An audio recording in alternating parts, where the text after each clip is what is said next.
find it myself. Okay. At least we have the cloud recording so we can upload them later. Thank you very much. Okay, good. Thanks for reminding. All right, so here are my co-organizers. You have just met Shreyasi. In case you want to contact us, you can reach us by this email address, or on the Mattermost channel. We have a dedicated channel so that you can contact the organizers, and this should be monitored all the time. We have more than 200 participants registered, coming from all over the world, as in previous years. We'd like to thank our in-kind sponsors who made it possible technically, like running the Indico, email addresses, Mattermost, and so on. Brief recap on the code of conduct of the conference. We encourage you to include your full name in your Zoom display name, and if you'd like to, having your preferred pronouns. It's easy to do just from the participants list. Make sure that your microphone is muted when you are not speaking. And if you want to get our attention, use the raise hand button in Zoom, or use the Mattermost channel if you want to be a bit more specific.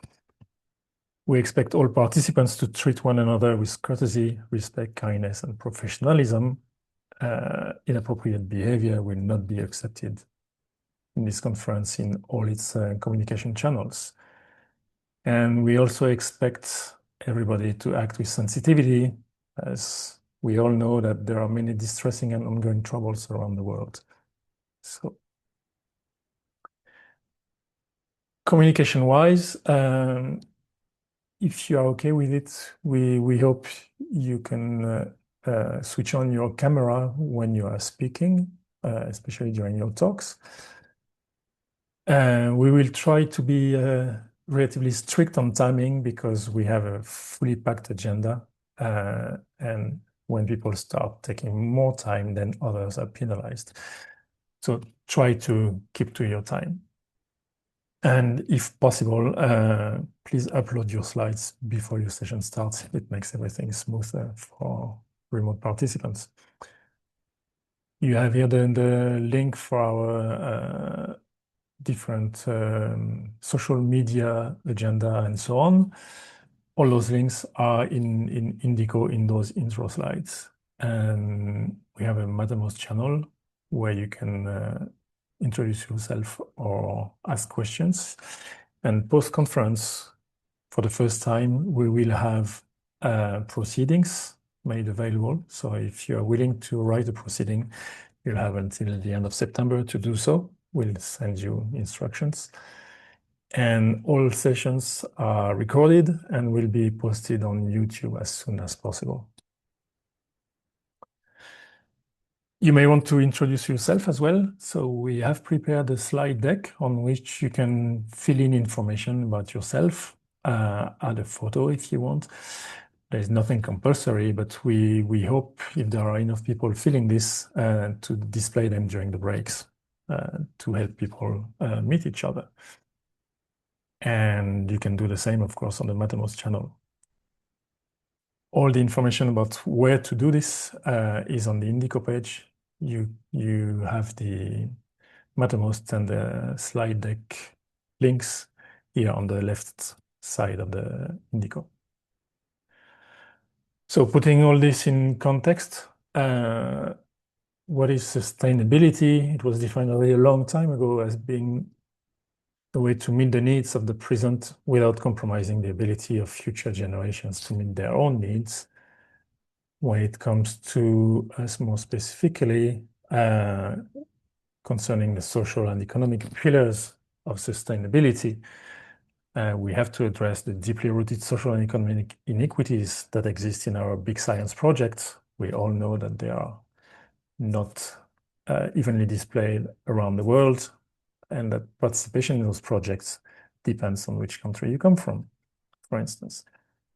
Environmental sustainability comes with the impacts of our big projects on climate change, on pollution, on loss of biodiversity.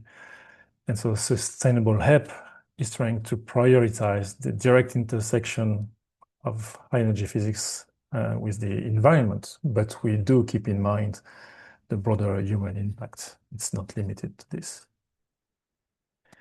We will hear much more about the global context science-wise in the next talk. But as we all know, human activities are really causing an acceleration in the concentration of greenhouse gases in the atmosphere, driving an increase in temperatures, having consequences all over the planet. And I'm sure you are experiencing it already right now, as in many places around the world, we are suffering from heat waves. Like I live in France, and today it's 38 degrees. It's not supposed to be that high in June where I live. And if we keep going on the current trend for the past 30-year averaging, we will reach the 1.5 degree increase compared to pre-industrial numbers by 2029, which is much earlier than expected just 10 years ago. Knowing that an ice age is about 4 degrees cooler than today, you can imagine what 2 degrees higher than normal is meaning for our planet. So what do we do in terms of high energy physics? Well, we have to clearly pay more attention to our emissions, in particular coming from construction of our big facilities, resource usage while running them or building them. Our computing infrastructure is quite big as well. And we have big international collaborations, which means a lot of travel around the world. So our aim is to sustainably and mindfully move forward towards the future and doing our best to improve on the things we are currently doing and think about things we may not be doing in the future. How does it fare globally in our community? We have here an example for Europe, where environmental sustainability in the 2020 strategy, European Strategy for Particle Physics, represented one short paragraph. And you can see that in the updated strategy from just a couple of months ago, it's now 3 pages. It's not super strong yet, but you can clearly see that the ideas are starting to make their way in our way of thinking about our own field. But we will hear much more about this later today and tomorrow. So our goals for this conference are to increase awareness of our impacts. We are impacting the environment in our field. To discuss the intersection of these impacts with the climate crisis. To highlight initiatives of everything that's going on with our colleagues working in this direction to improve on what we're doing, while also asking the tough questions of how do we go forward to really improve things sizably. And finally, we hope to be able to provide tangible steps to move forward. So just as a first very tiny step, this is the impact of our carbon emissions we would have had if we had organized this meeting in person at CERN. So in the Geneva area, you see about 100 tons of CO2 equivalent have been avoided by doing this fully online, 98% of these being emissions from plane travel. Just a note that we don't have that many, not everybody has actually answered this survey. It's a bit of a shame. We would have liked to have the full picture, so maybe next time. So this is today's agenda. We'll start with 2 longer presentations. And then after a break, we'll start the first submitted talks session. So welcome everyone for this Sustainable HEP conference. And I will now introduce our first speaker for the day, who is Professor Jagadish Shukla. He's a distinguished university professor emeritus at George Mason University, where he founded the Department of Atmospheric, Oceanic, Earth Sciences, and the Climate Dynamics Ph.D. program. His scientific contributions include studies of climate change, reanalysis, atmosphere-land interactions, deforestation, monsoon dynamics, and predictability of weather and climate. He was a lead author of the IPCC report, which received the Nobel Peace Prize in 2007. He's also a member of the Indian Prime Minister's Council on Climate Change and was a member of the Climate Commissions of Governors of Virginia, USA. He and his wife founded the Gandhi College in the village of his birth in India for the education and empowerment of women. So, Professor Shukla, if you are here, I will stop sharing and you can share your slides and start your talk.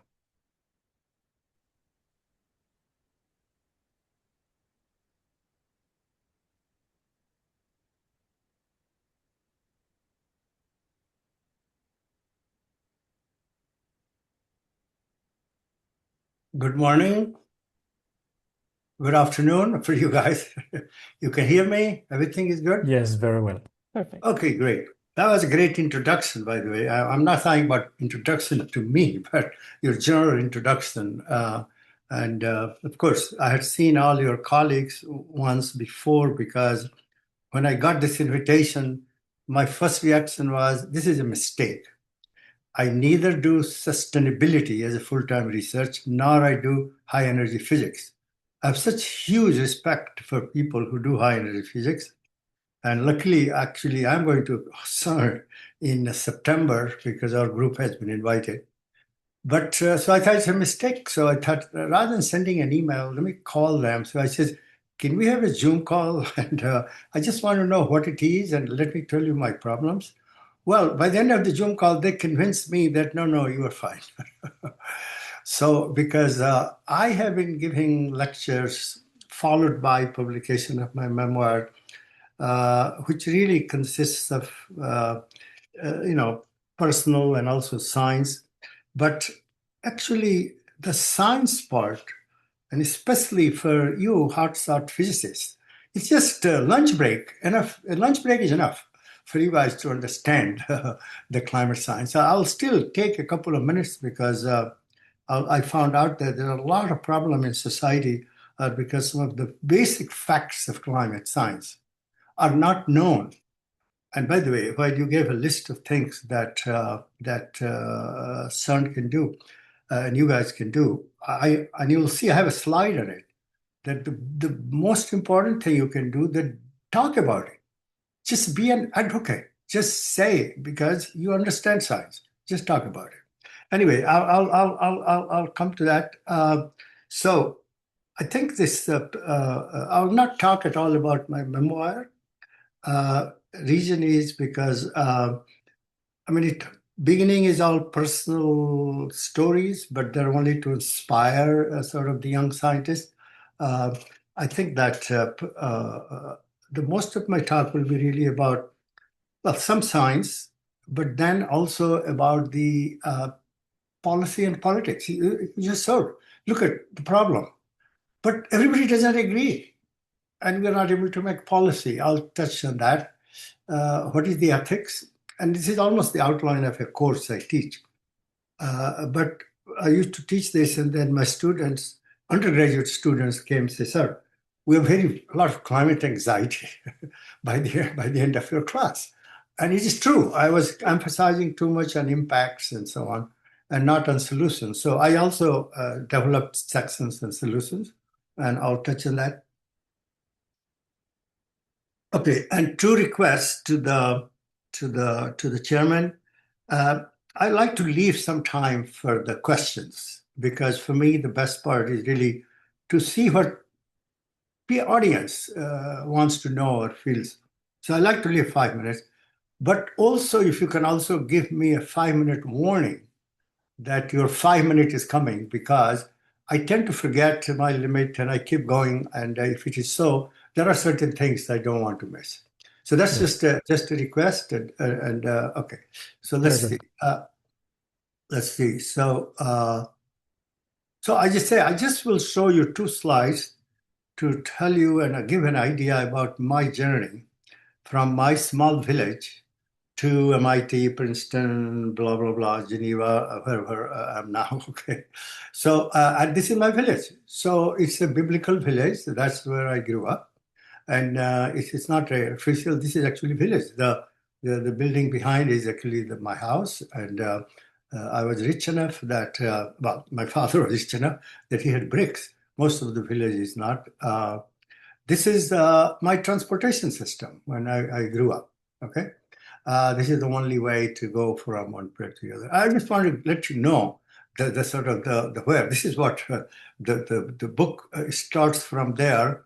But then on for very special occasions like a wedding, I got a better transportation. And I remember I had to go to a wedding, and then they took me. It's okay. I said, I cannot walk for so many miles. It's okay. We'll give you an elephant.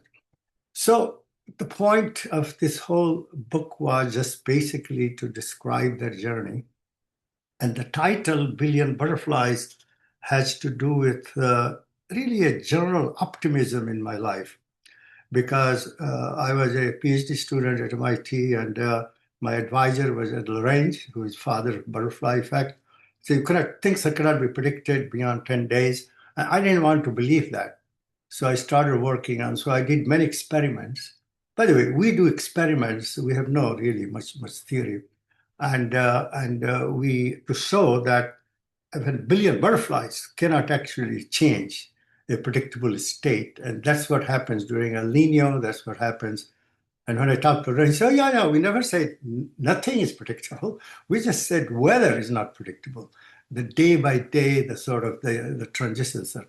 Anyway, so that's the book. But I think I'll cover, really, this is the motivation for my class, and it could be, what are the problems? What is the global challenge? And environmental degradation, that's actually what is happening. Okay, and I can go into detail, I mean, the sort of, but it is happening in the presence of very high inequality and poverty. We can't deny that. And population is growing at the same time. So our goal is a global well-being, and I also feel it should be global well-being, not the well-being of top 10% or not the well-being of people who are rich, but the global, and in sustainability and security and future of civilization.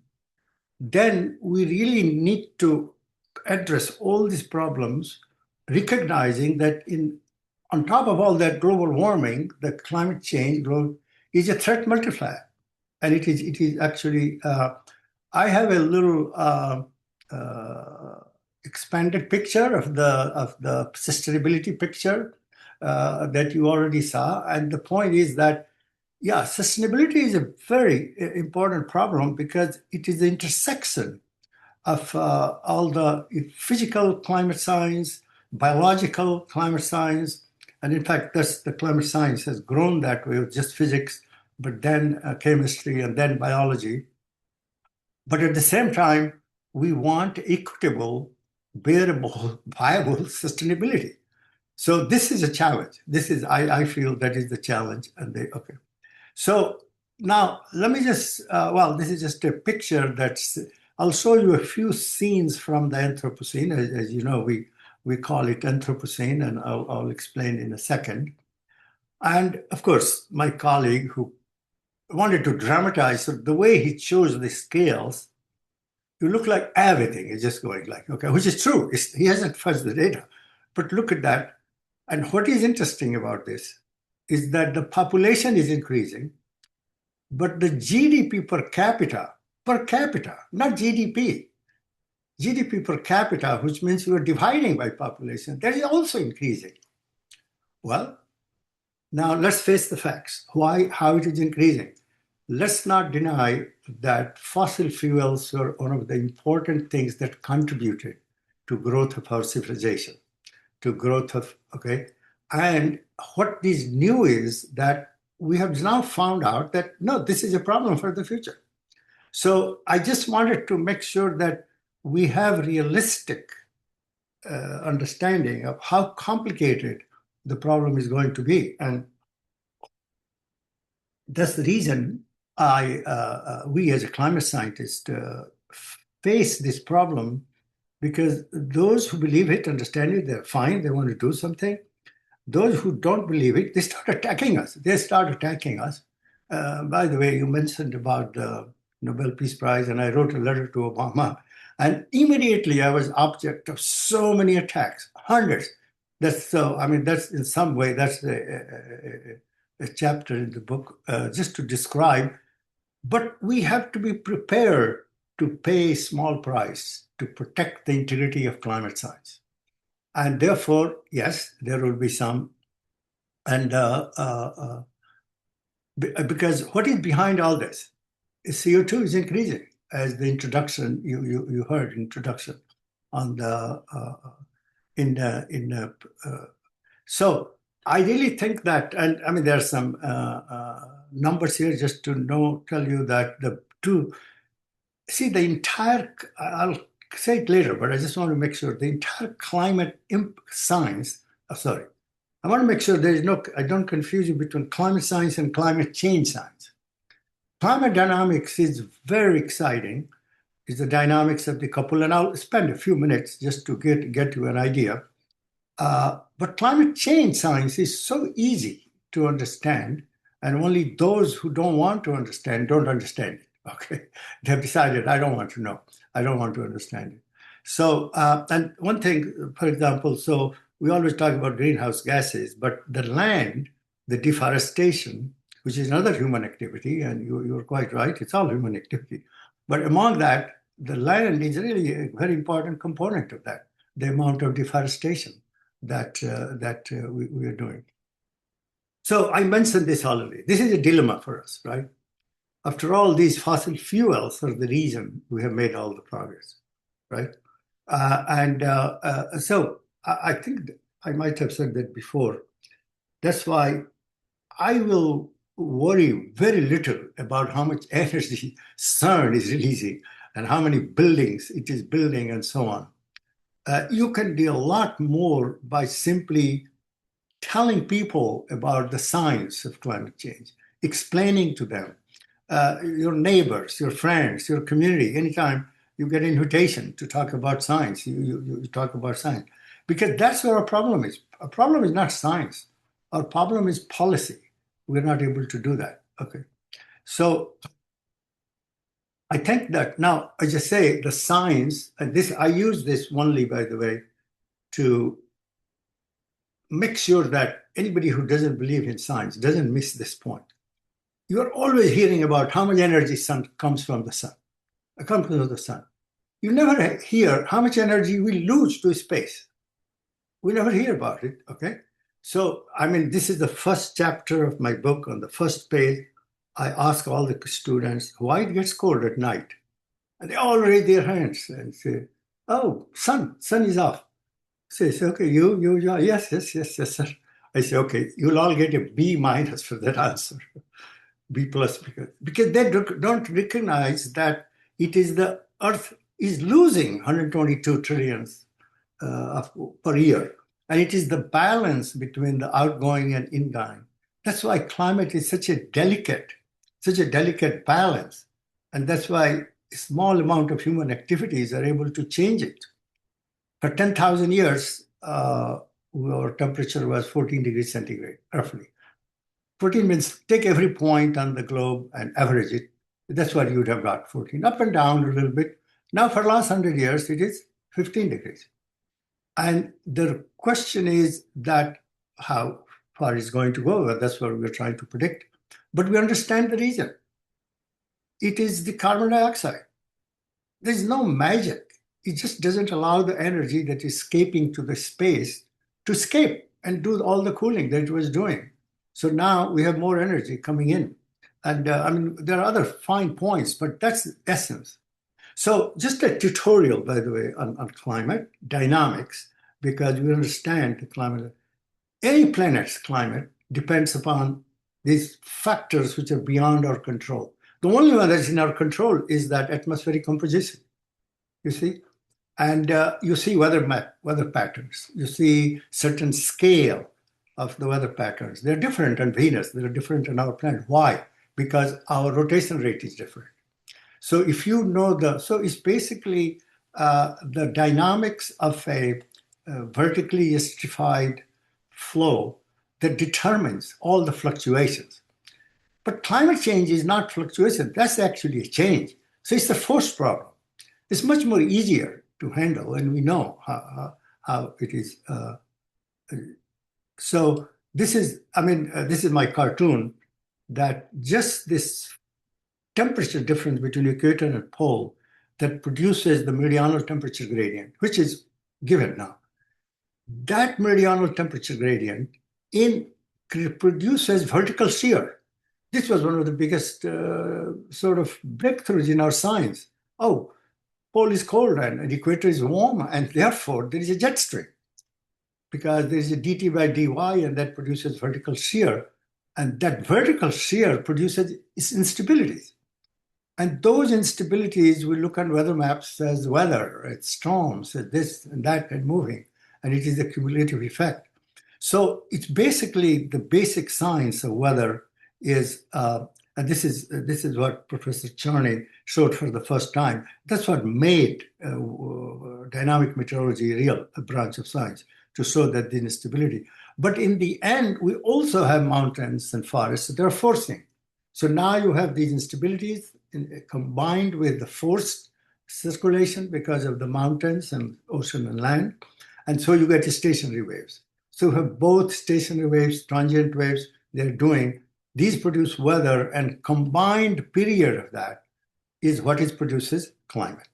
So what I want to tell you is that this is why we need very complex models which can capture these instabilities, which can capture. And that's why we took like so many years, 2007 for the first time, we had the confidence to say human activities are causing. Because the reason is because before that, we didn't have so much confidence in our models in saying it. Okay, so just mean climate is determined by things which are beyond our control, and the fluctuations are determined by the instability of the mean climate. So whenever people ask, oh, was this event due to the climate change?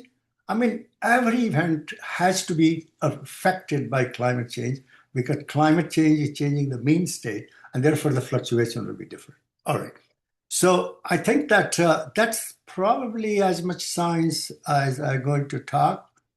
Yeah, I think that, I'd always like to, just because when you're talking to people, that's immediately like, why there is heavy rainfall these days? Oh, we know the reason. Temperature is high, it holds more water vapor. This is very simple. Why there are so many droughts and forest fires where the air is so dry? Why we have stronger hurricanes now? Well, because there's so much more energy, because there's so much more evaporation, because the ocean temperature is warm. Why sea level is rising? Very simple. If you warm the water, it expands. And also all the melting of the ice on the land. And by the way, it's the 50-50 contribution right now. The expansion due to the warming and the, so I think that the basics of climate science are well known. What is not recognized normally is that, because people ask, what is different now? So you look at any US politician, he doesn't want to say, or she doesn't want to say anything. Say, oh, I'm not a climate scientist. I don't know. You have to, what they don't recognize, they should, is that the amount of climate change that is now taking in 100 years, it used to take 1,000 to 2,000 years. So the rate is completely different. It's an order of magnitude difference, okay? All right. And as you saw this slide before, that's not, there are a lot of theories about fluctuations that are going on over 100,000 millions of years, because after all, there is a Earth's axis of, going around the sun, tilt of the axis and so on. But this is not deniable that our CO2 has absolutely is increasing. And the other thing that is not deniable is that it is very systematically increasing. And in fact, I probably have another. So please just remember this. In the end of the day, there are only three things that can affect climate change. Those instabilities and weather, you average them out. Okay, if they are affecting, then that just means you don't have a large enough sample to be able to average. So ultimately, the three external forcings are solar, sun, and volcanic. And those who didn't want to believe it, they always say, oh, sun is causing it. So look at the contribution of solar, because it's also another fluctuating forcing, goes up and down. Volcano is just the opposite effect. They actually do the cooling. That's not. So I think that I'm probably spending too much time. So this is what is happening. I think you saw the temperature. I don't know why, in spite of this, anybody will doubt that global warming is here. It is just, it's just, if you do year by year, you see fluctuations that you can confuse. So I've taken here 5-year means. It doesn't leave any doubt. And this one is, of course, a very beautiful curve. We call it, it's a piece of art. It's real data. It's real data. And many people didn't know in the beginning that the annual cycle is so pronounced. It's like the atmosphere is breathing in and breathing out. All the leaves and forests are absorbing the carbon. But what is there is that the trend is undeniable in spite of that, fluctuation. And so I think that this includes data up to 25, which is really, really, you can see that, how it is getting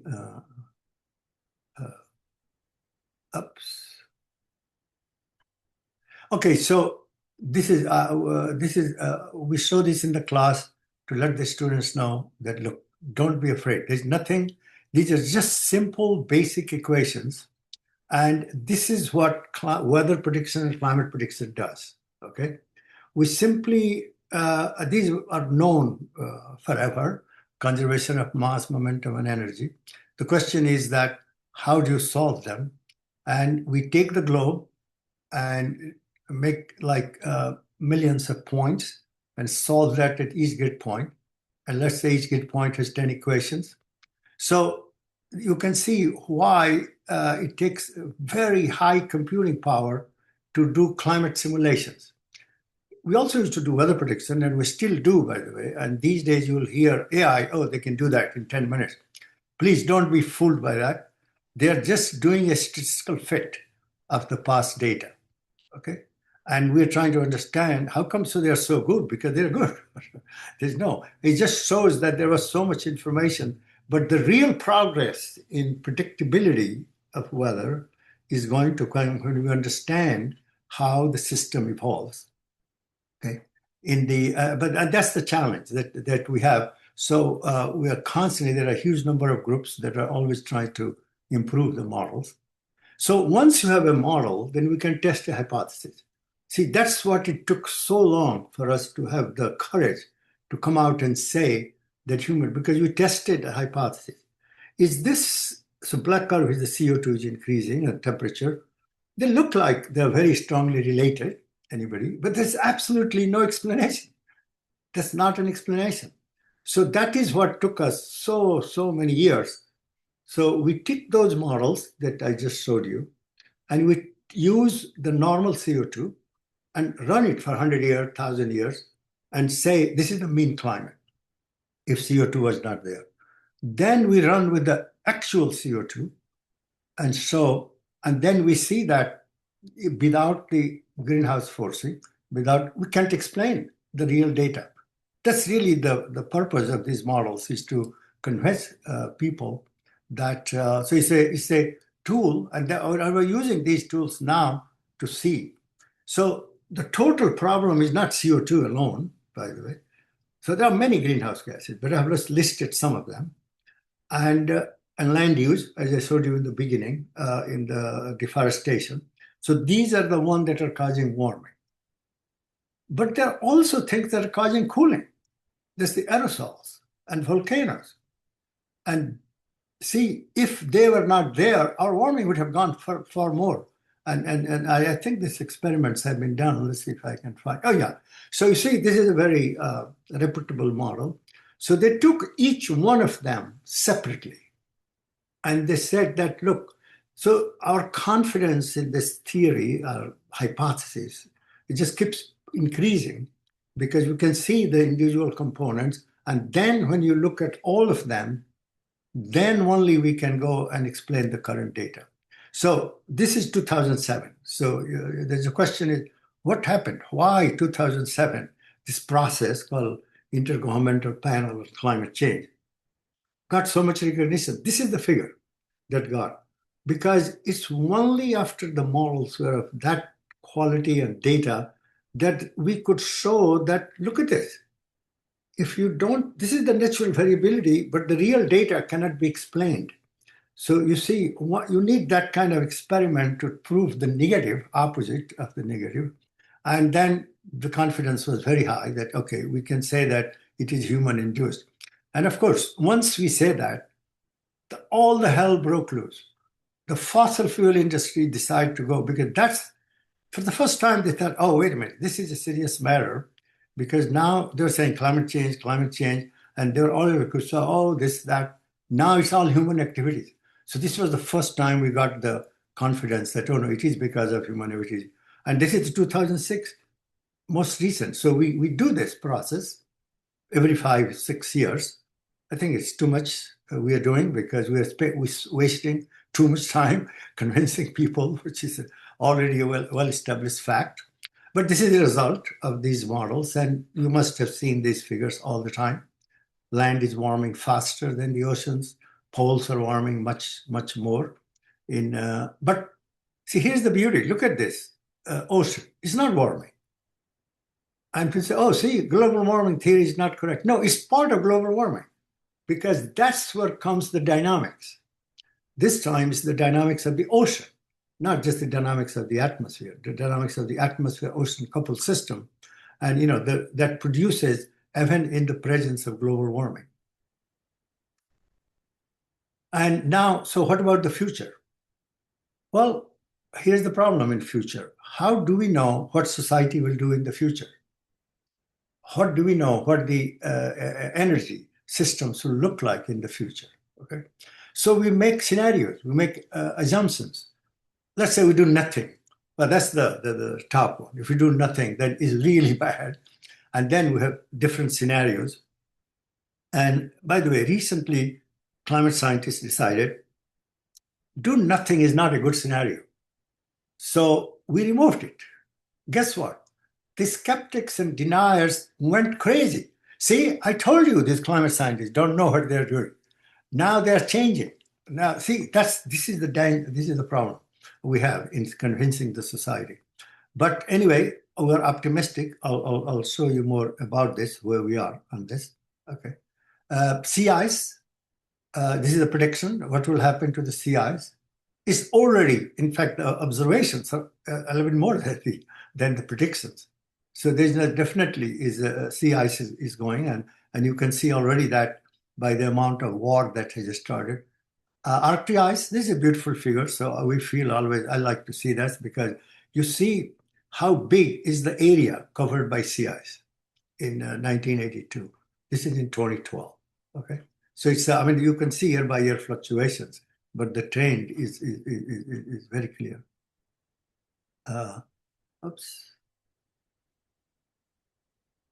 Sea level rise. I told you that sea level rise is, again, to me, that appears to be one of the most serious problems because you can't adapt to sea level rise without building walls around all the world, which you cannot do. And the serious problem is that it is accelerating. The rise itself is accelerating. See, this is the number, okay, sort of per year. From 0.8 to now, it has gone to 3.4 per year.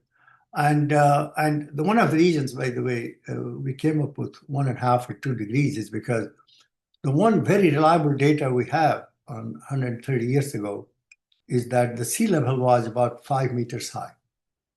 Okay, so that's sort of the scientific basis for putting a, and of course, we all know biodiversity loss, which we in the climate area don't talk much, but it's a very major concern about in the, now, so I've told you about the science, I've told you about the predictions. What is the ethics of this problem? It's just like many other ethics questions and other questions of society. Look how sort of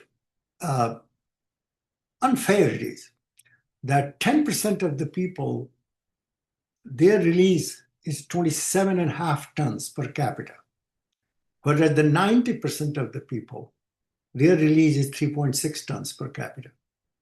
Okay, and they are the one who have done the list to create the problem. So this is the problem where it really becomes a question of ethics, because in ethics you say, oh, polluter must pay, right? That's the first day in ethics class you will hear. Well, how will you make the polluter pay?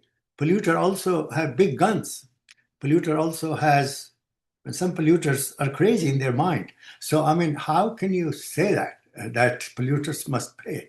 So anyway, but at the same time, as I showed you in the beginning, poor countries also have the ambition to improve the quality of life of their people.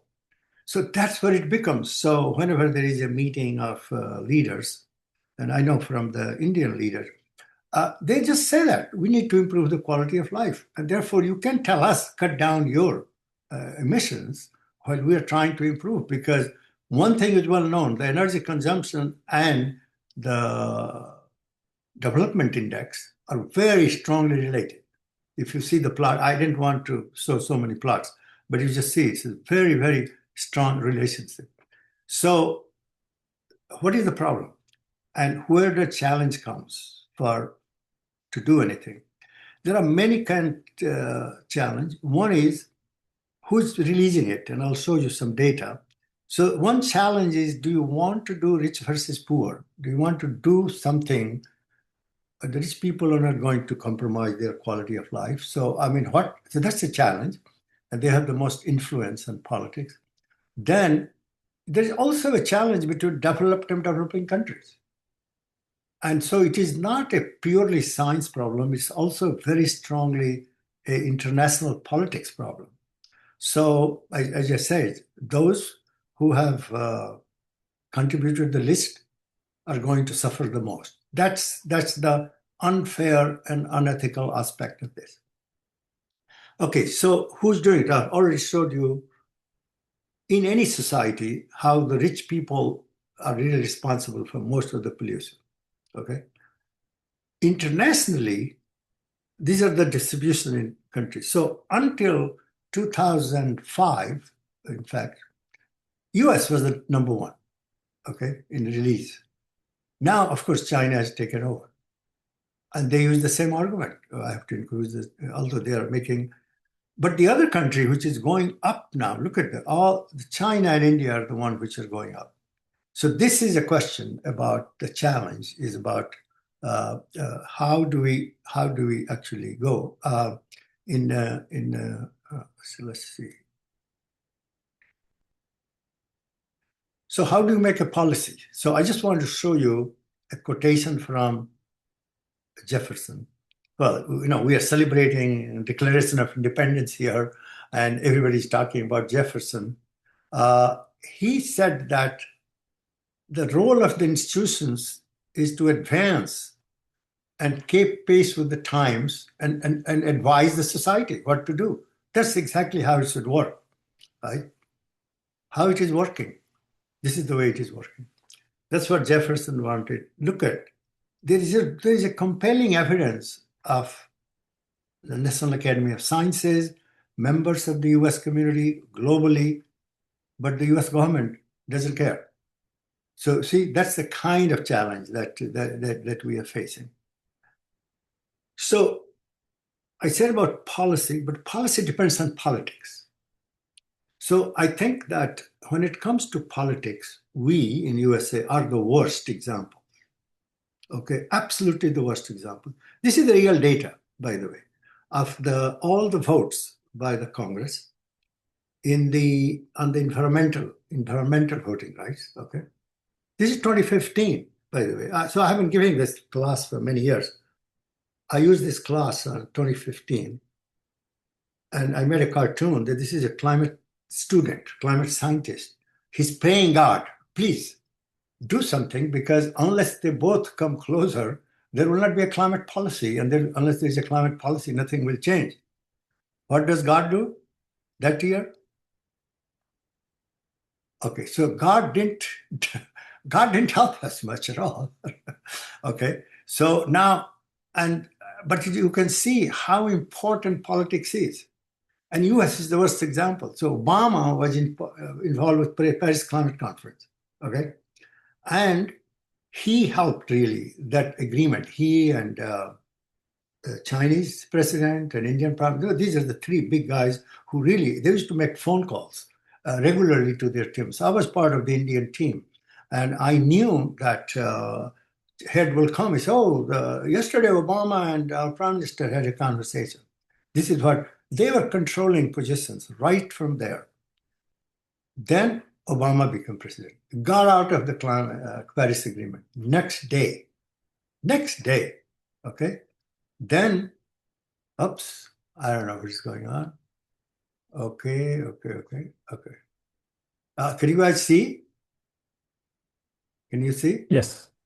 Okay, all right. But something has come on my screen, which I don't know. It says you were screen sharing. Yeah. How am I doing with the time, by the way? Somehow part of my... You still have 10 minutes, and then okay, great, there will be another 10 minutes. Okay, great. Because you have 10 minutes to talk, and then we have 10 minutes of question time. So 20 in total. So this is, I'm sure there is a simple way. You guys are seeing my whole screen, right? Yes, it's smaller than before, but we see everything. Yeah, but the reason it is because my screen has been taken over by some emails, and I'm just trying to see if I can get rid of it. I'm sure there is a simple button that if I press, well, let me see if I can do that on the your screen sharing, share. I don't know what to do. Okay. All right. But it's all right. We see the full slide, I think. Sorry? We see your full slide, even if the screen is... but you are able to see it, right? Yes. Okay, all right, fine. So I think that the...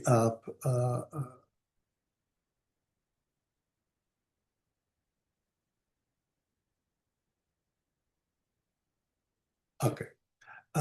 So this is just a slide from the...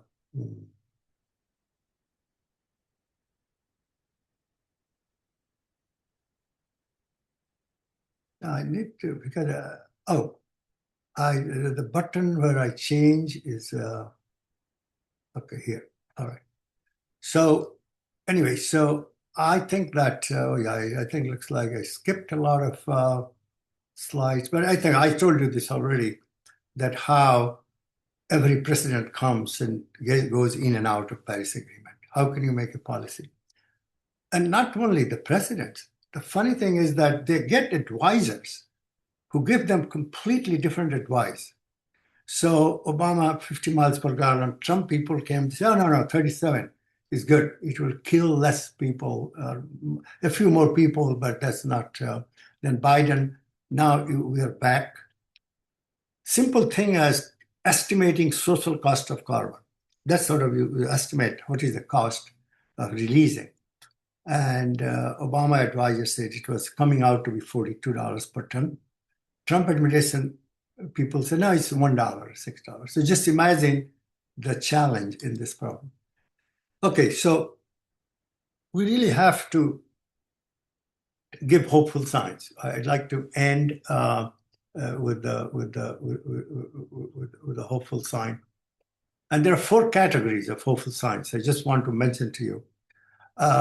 National, international policies and negotiations, because I showed you, it's not a national problem.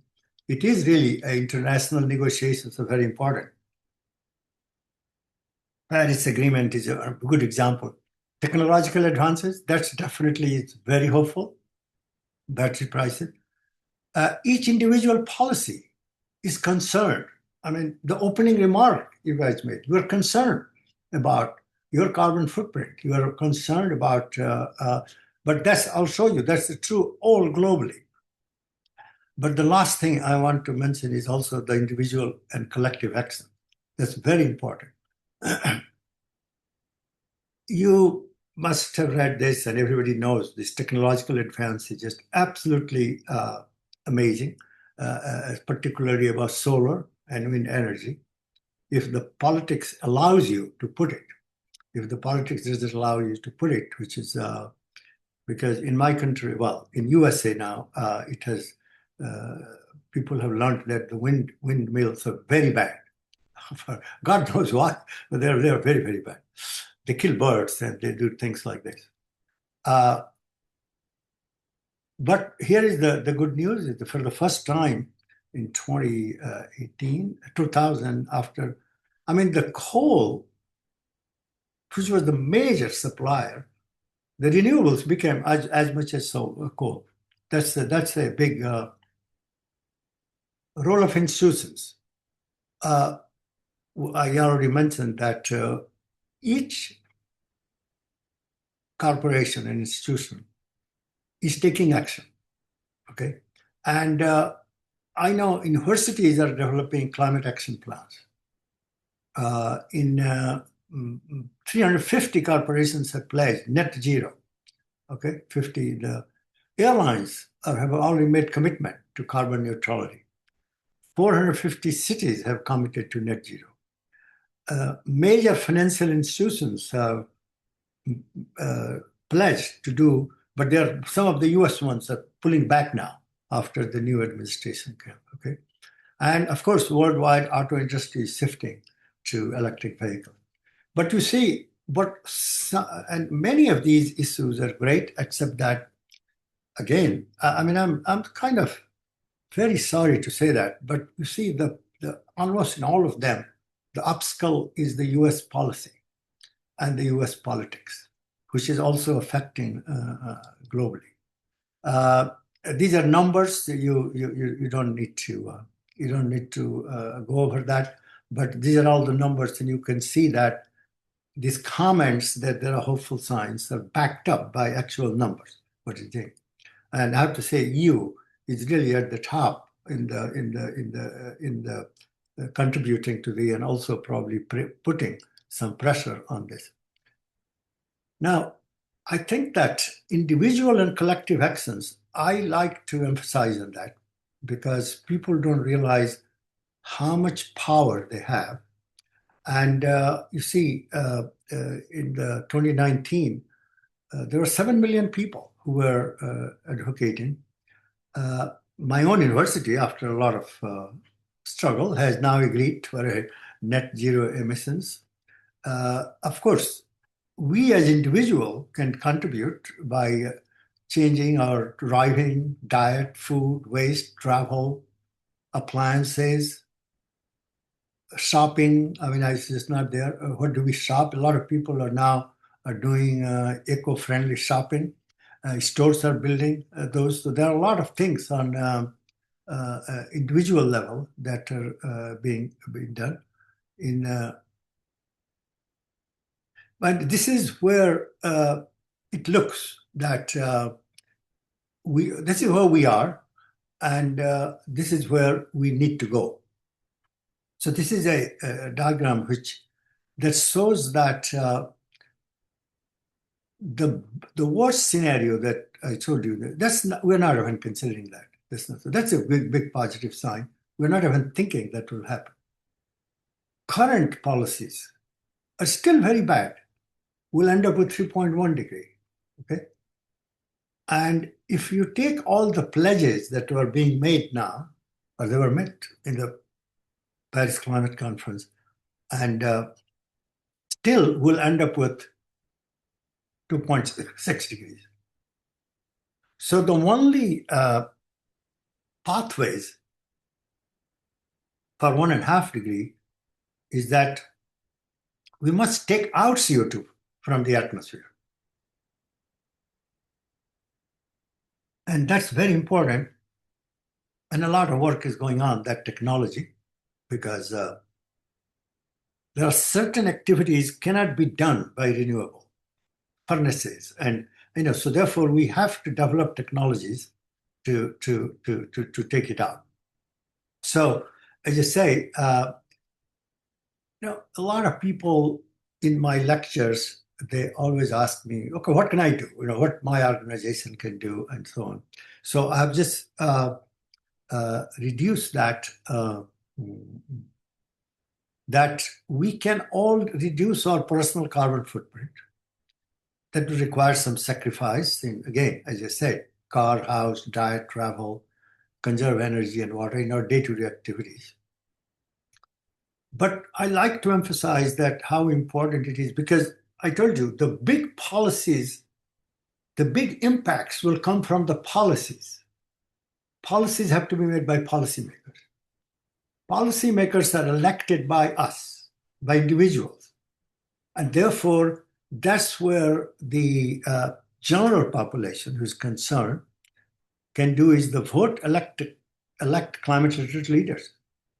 That is, and in fact, that's what differentiates between US and I mean, the problem in USA is that there is a very strong effort by the fossil fuel industry to constantly tell people that this is not true, it is hoax, it is, and our leaders, therefore you don't have to worry about it, you can. So that doesn't help at all. Because as soon as a general public knows that, oh, there's a difference of opinion. There's a very famous psychologist, I think, Kahneman, who passed away, who wrote that book, Fast Thinking and Slow Thinking. You guys might have heard about him. He says, as soon as there is a difference of opinion in society, the percentage becomes 50-50. It doesn't matter how strong or how weak. So long as there is a constant effort and force to misinform the public, we'll have a challenge. We really have continued, at least in the US, we'll have a challenge. And by the way, that's exactly the language of my letter to Obama, that fossil fuel industry is trying to misinform the public. And boy, and then they went after me. And that's one of the chapters. And so young people, many of my students, they regularly join protests and rallies, and they go. And you may think that it doesn't help. Oh, it helps a lot, believe me. I think a lot of changes are happening. So just to remind you that my timer ended. So do I have a few minutes to talk? Yes, we have. Yes, you have a few minutes to talk and we can take some questions. Okay. So just fine. So I have just only a few slides and then I'll take the questions. Okay. So this is an important point I wanted to use. Solution to climate anxiety is climate action. Okay. And I was, after the book came out, I was invited by a association of psychiatrists. Okay. They're called Climate and Psychiatric Association or something. And when I told them, they said, oh, this is what we tell our patients, that get involved. That's the solution to your, okay. Anyway, that's something that we need to, well, I think you all know, I think she played a major role in getting young people excited. So this is my most optimistic slide, okay? Because first of all, we have to feel that we are working on a problem that is solvable. It's not a doomsday scenario. And I strongly believe that, okay? And why? Because I think that problem can be solved by a combination of science, technology, and ambitious and enlightened policy. It is the policy where I was telling you all about how individuals we have to contribute. Science and technology, we're doing whatever we can do in making better predictions, developing new technology, and so on. But look at the example, Montreal Protocol. That was a major problem, but we managed to handle that. Now, some people will say, well, the only reason it worked was because the corporations found a way to make money in the new system also. So that's definitely, we cannot help that because they are the one who are determining our life, our children's lives. But I can never understand that they also have children. So I don't know why they don't feel like the climate scientists, people concerned feel that, gee, I need to do something. They go home and their children must be asking, how was your day? And what they will say, oh, we just try to stop any action on climate change. Anyway, I'm dramatizing it. But see, that's one example. COVID-19, by the way, is an example of a solvable problem. Science and technology helped. Otherwise, would have far more people would have died. The rate at which it got solved. Okay, so I think that climate change. See, it is in the same category. We understand the science. We have the technology. So what we need is an engaged public and political will to advance these ambitious policies. So that's the reason for my optimistic view that it is. Anyway, thank you very much for your time and attention, and I'll be happy to answer any questions. Thank you. So do we have questions?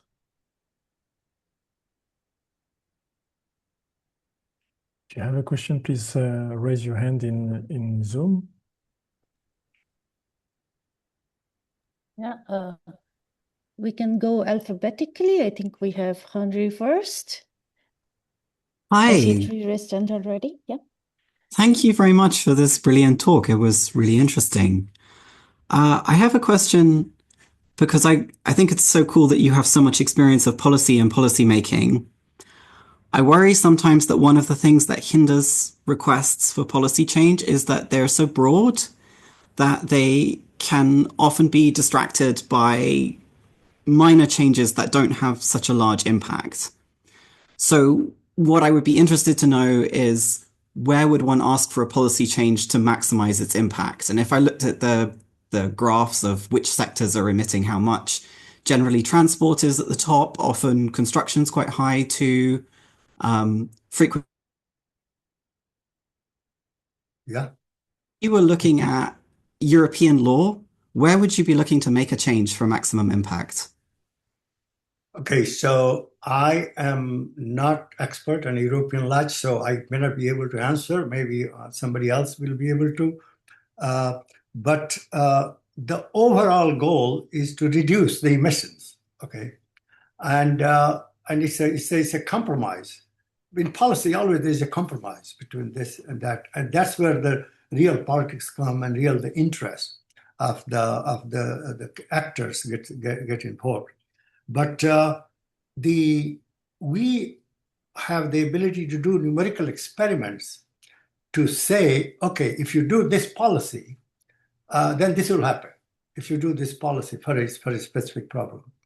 I think that now I can give you my personal opinion, is that which is already, I mean, especially France and many, I strongly believe that we have to bring the nuclear power into the equation because it's a constant source, and it can work during day, it can work during night, and again I find a little bit distressing that as the crisis came with the coal and gas, the countries began to go back to the coal. So this is the challenge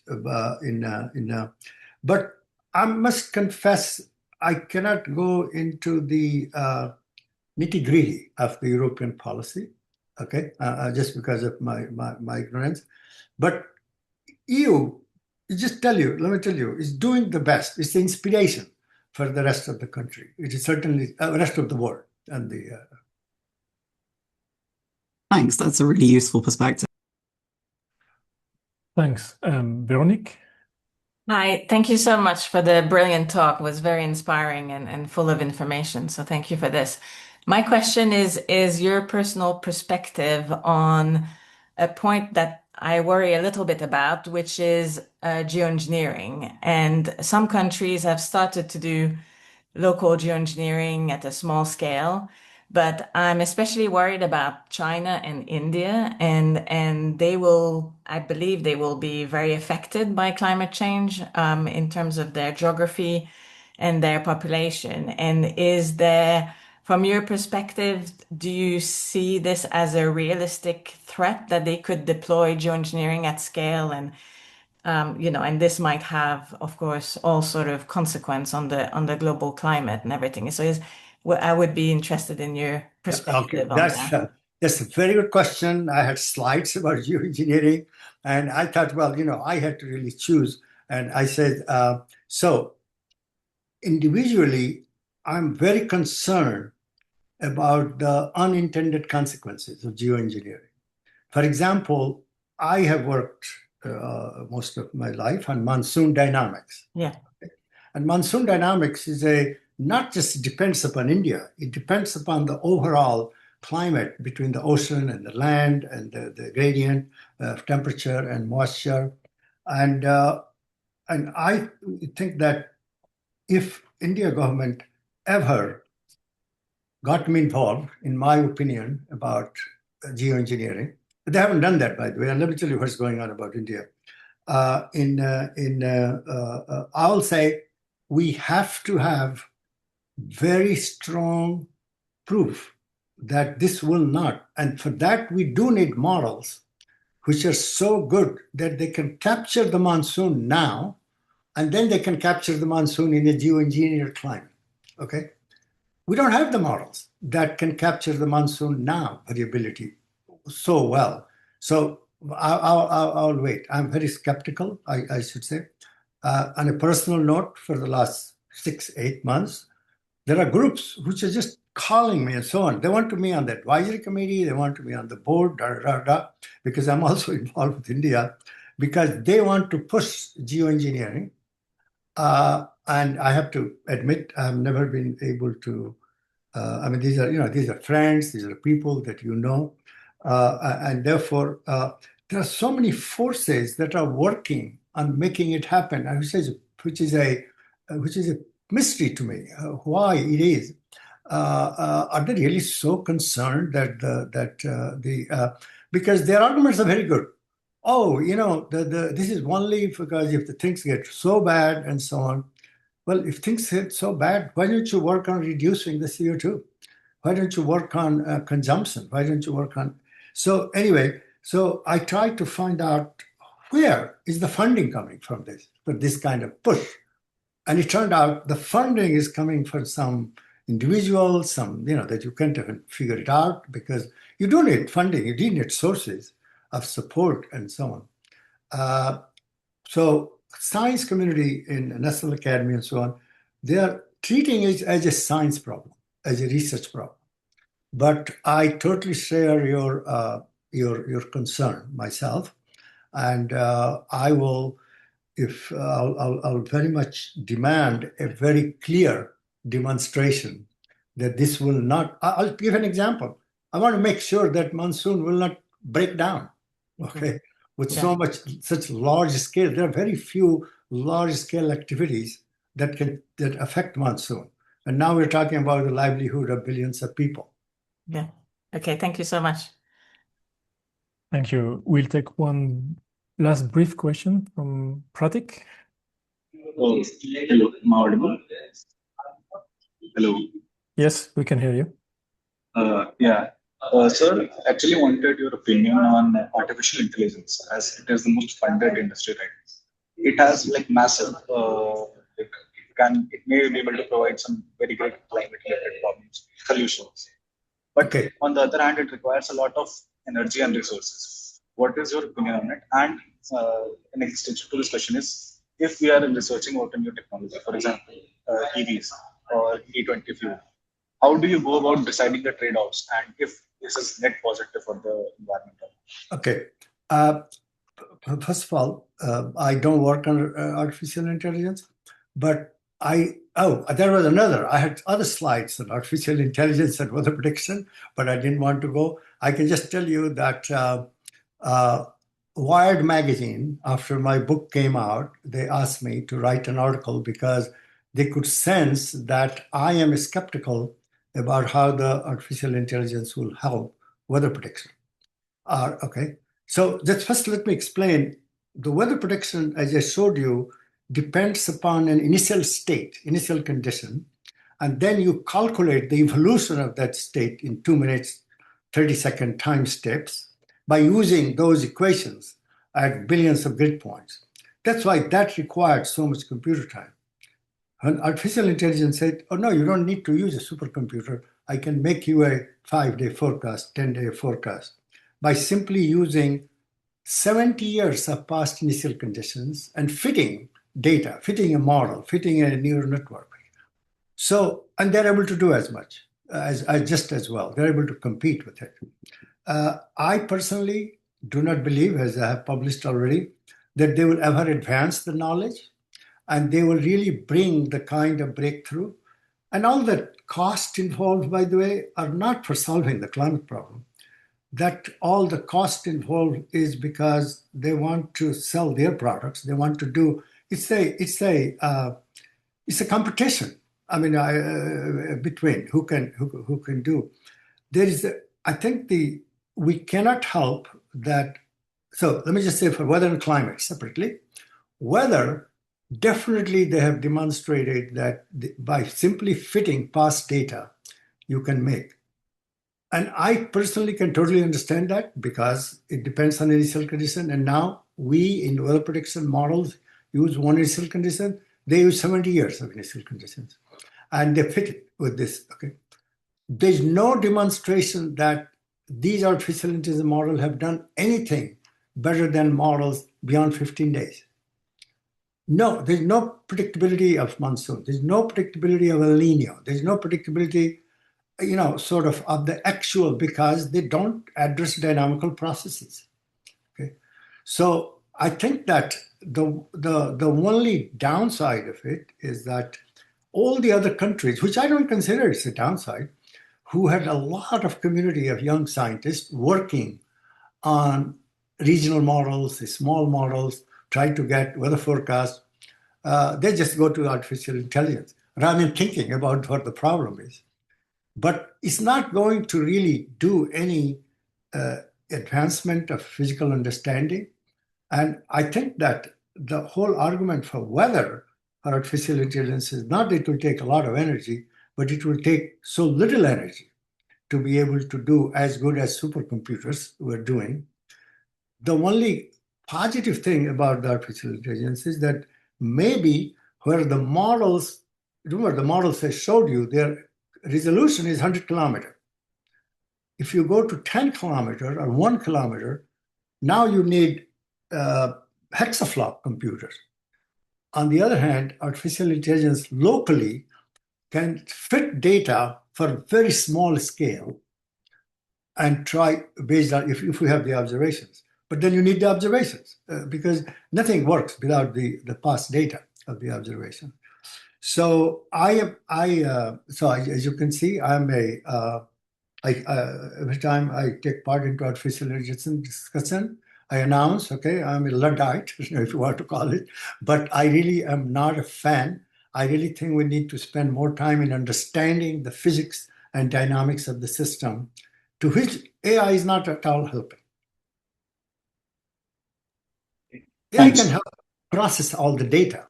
Same thing with CERN output. Maybe AI will be very useful in processing the data that is being produced by all the based on theoretical background. Thank you very much, Professor Shukla. I think your talk and your questions and answers were very much appreciated. So now we will move on to our next speaker, who is Professor Archana Sharma. So just while everyone is getting ready for the next talk, just to remind that we do not have chats available on Zoom, but we would definitely encourage everyone to continue the discussion on Mattermost So please, everybody, join the Mattermost channels, and we'd love for you to have a heated discussion there. Thank you, Shreyasi. That was very. Thank you. Okay, bye. Thank Thank you. you to you. Thank you. Thank you. Jan, thank you. If you can stop your sharing. Yeah, let's see. How do I do that? Oh, it stops there. Correct. Perfect. Thanks. Perfect. So let me start mine. Yeah, so very briefly for this second talk, let me introduce Professor Archana Sharma. She's a distinguished Indian physicist and senior scientist at CERN, that we all know. She's a member of the CMS collaboration and internationally recognized for her work on instrumentation and gaseous detectors, specifically for her pioneering work on micropattern gaseous detectors. She received the Pravasi Bharatiya Saman Award in 2023 for her contribution in science and technology. And today she's going to talk to us about our own detectors in high energy physics, gaseous detectors. So please, Archana, you can share your slides and start your talk. Thank you, Jan. And I'll give you a warning after 45 minutes, okay? Yeah, I'll try to remain on time. Thank you very much for the very generous introduction, and of course also to invite me here in this conference. Very happy to see people around the table. And also, I must say that after the previous talk, I'm already anxious and I have a lot of anxiety on how our solutions are going to fit into the bigger scheme of things. Especially because, policies and funding for research is decreasing everywhere. And I think it's very important to raise our voices in this field. So well done to you all to put together this wonderful conference. I know that many of my collaborators are going to present talks later in the workshop. So I also highlight their contributions. I have picked up some details from CERN work clearly. So once again, I am at CERN. I am also a professor at the University Libre de Bruxelles in Belgium. And I'm also a president, not a president, the president of LifeLab Foundation. It's my foundation in India where I do a lot of work in the South Asian subcontinent. Now at CERN, we have a lot of questions. I think everybody here knows very well that we have been hunting for the Higgs boson, and we found it in 2012. And the Higgs boson itself was predicted in 1964. But it could not have been found unless we had the instrumentation around it. So the biggest instrumentation that CERN can offer to the world is the Large Hadron Collider and the experiments. And the Large Hadron Collider would not have been possible without Carlo Rubbia and Simon van der Meer, who got the Nobel Prize for their various contributions, like all of you know, and George Sharpak, who gave us the multi-wire proportional chamber as one of the gifts to the gaseous detector community, and being the grandfather of all the gaseous detectors that we have around us today. So that's our accelerator, the tunnel, which I guess many of you already know about. I just brought it back to put it in the context experiment is. It's 27 kilometers, and we have two counter-rotating beams of protons that are traveling very close to the speed of light, and then they collide in 4 experiments where we actually have the collisions at the rate of 40 megahertz. So these giant detectors, the ATLAS, CMS, ALICE, LHCb, these are the 4 giant detectors, I must say, of which CMS and ATLAS are the multi-purpose detectors where the Higgs was found.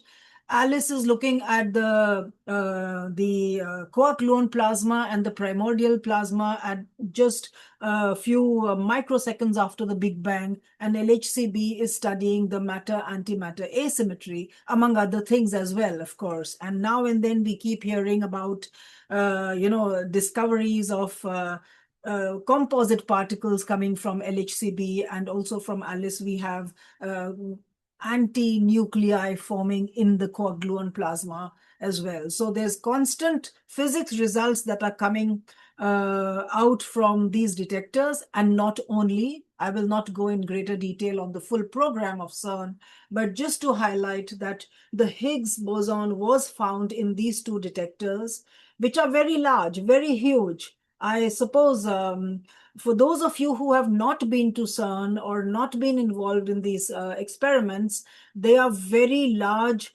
human detectors, I would say, because you see one person right in the center on the top right picture. That's the scale of the Atlas detector, which is like a 6-story building.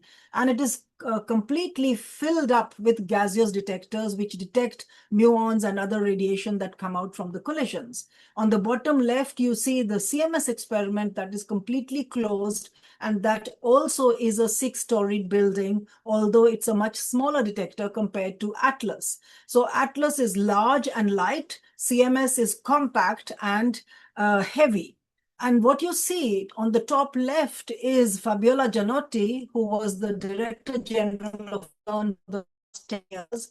She was giving the seminar at CERN on 4th of July 2012, when she made the announcement of the Higgs discovery. And on the bottom right, you see Joe Candela, the spokesperson of CMS, making the same discovery from CMS. And of course, I will not go into more detail about the discovery itself, but just to say that lots of prizes have been given to lots of people, including the Nobel Prize that was given to Peter Higgs and Francois Englert.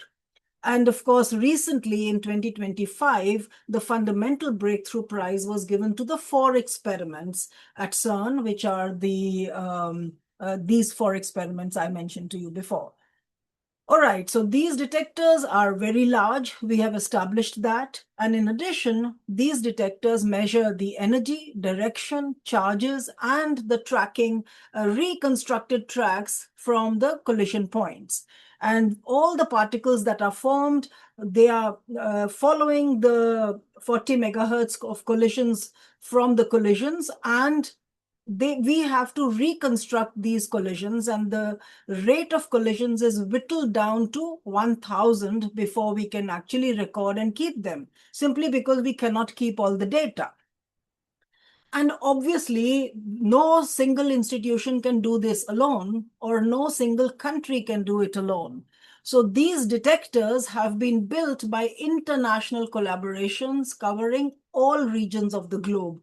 And I must say that the LHC collaborations have actually democratized the access to information. I mean, let's not forget the www, but it's old news now. But then the participation of the last student sitting perhaps in Sri Lanka or in Colombia has the same access to the data for his or her analysis in these experiments. So these experiments are covering hundreds of meters squared of detectors in each of the experiments. I think together it is 15,000 meters squared. So I do not know how many football fields that is, or maybe one football field. I didn't do the calculation. But as you see in this picture, that gas detectors have been very, very instrumental in the physics program of these 4 experiments. But then why now we are here and discussing about the responsibility that we have in terms of the climate and in terms of the new environment regulations that have come around? Gas detectors absolutely remain essential because we can make them very large, meter squared. We already spoke about hundreds of meters squared or even thousands of meters squared. They are scalable, they are adaptable, and they are cost effective as well. I mean, we couldn't do silicon, or we couldn't do crystals that big, or scintillation counters that big with the same physics performance as we can do with gas detectors. So what we want to do is now to reduce not the performance, but to redesign the environmental footprint. And clearly, we need to first understand what is the environmental footprint of our experiments. I started my career at CERN, as many of you know, in the early 90s by doing R&D on micropattern detectors, RPC detectors, cathode strip chambers, time projection chambers, and all these were with a view of 10 years of operation of LHC. That was the number that was given to us by the LHC approval committees, that you must demonstrate that the detectors are working for 10 years of operation of LHC. Slowly, the numbers have become bigger and bigger, and we have already operated these detectors for nearly 20 years, because when you install and commission, the detectors are already operational. So we do need to understand how to sustainably take these detectors forward in the future for the next decades to come. We must also remember that these experiments are intergenerational. So I started as a little student learning from experts and seniors and professors and colleagues who have had 30 years of experience at that time. And things change. People, some of them unfortunately are no more, or some of them have retired, but the knowledge has to continue as well. And now we need to understand what is the legacy that we take forward and how we design the roadmap and a possible future playbook. I also wanted to mention that it's not only the size of the detectors, but the volume we are looking at. And that as well is several, if I remember well, 50-meter cube of detectors, of gas, which is flowing through the gas systems in these experiments. Now, we have been always pushing the technologies. When we started designing detectors for the LHC experiments, we did not know whether we will be able to be successful. However, we did make these gas systems, and we did make fantastic detectors like the resistive plate chambers. You will hear talks on that. The gem detectors, the cathode strip chambers, the thin gap chambers of Atlas, and also there is the TRT of Atlas, which is a very revolutionary detector as well. The MDTs are the muon drift chambers of Atlas as well. So these are very, very large systems. So now we need to understand how we can be more responsible for the future. Just as an example, I would like to say that when I came to CERN, and some of you might know the main auditorium, in the main auditorium, there were ash trays on each table. And obviously, you can't even think about it today. So it's just the changing times. It's not the intention. It's just the changing times and sensibilities and the understanding of how mankind is responding to the climate change and the the environment responsibility, that we need this rethinking of our own design to bring sustainability as part of our excellence. So gas detectors will remain for the future for at least next 30 years. We can already see that because of the various programs that we have at CERN and elsewhere. And also we need to understand that we would like to, we cannot substitute them simply because they give us great efficiency resolutions that we need in terms of time, space, as well as rate capability. Then, of course, the radiation tolerance, as all of you might know, and the stability of operations as well, and in terms of long-term behavior as well. So let's now move further. I think everybody knows about gas detectors. One way or the other, you have all been touched by them, that a charged particle crosses the detector gas. So the gas itself is a medium. That is the sensor we are talking about. And the rest is a system around it, which then contains the drift, the electronics, and then the DAQ part, and then also the cooling. So all that makes the gas detector system. On the right-hand side, you see part of the CMS detector, one of them being installed here. I think it was the GEM installation. That's the picture on the right-hand side. So therefore, the gas is not just a passive consumable. It is the active part of the detector. So I always like to show this slide because it is not mine. I have stolen it from somebody. And as you see here, George Sharpak in the center with his multi-wire chamber, and clearly from there derive all the other different kinds of detectors that have been used now all over the world in the different experiments. So clearly in the 70s, we wanted to detect particles. In the 80s, we wanted to improve the precision. In the 90s, we wanted to build larger systems. In the 2000s, we said, can they survive the LHC, the Large Hadron Collider? In the 2010s, we say, can they survive the high luminosity HLLHC? And today we want to say, can they survive without harming the planet? So that's clear that this part of the environment consciousness has to come as a challenge, but to be resolved as we design the detector, not as a retrofit that we have constantly been doing many, many times to somehow make our system operational. Because now we have a legacy system. These very large systems cannot just be taken away and a new system be put there. So we need to understand how to tune them. And as I mentioned earlier, they are very, very affordable. And now our job is to tune the gas composition, pressure, flow, the field in which they operate, so that we can find the best way of operating them without any impact on the climate or the environment. So I've chosen CMS as the example, and it can be any large experiment, clearly because I know CMS a little bit.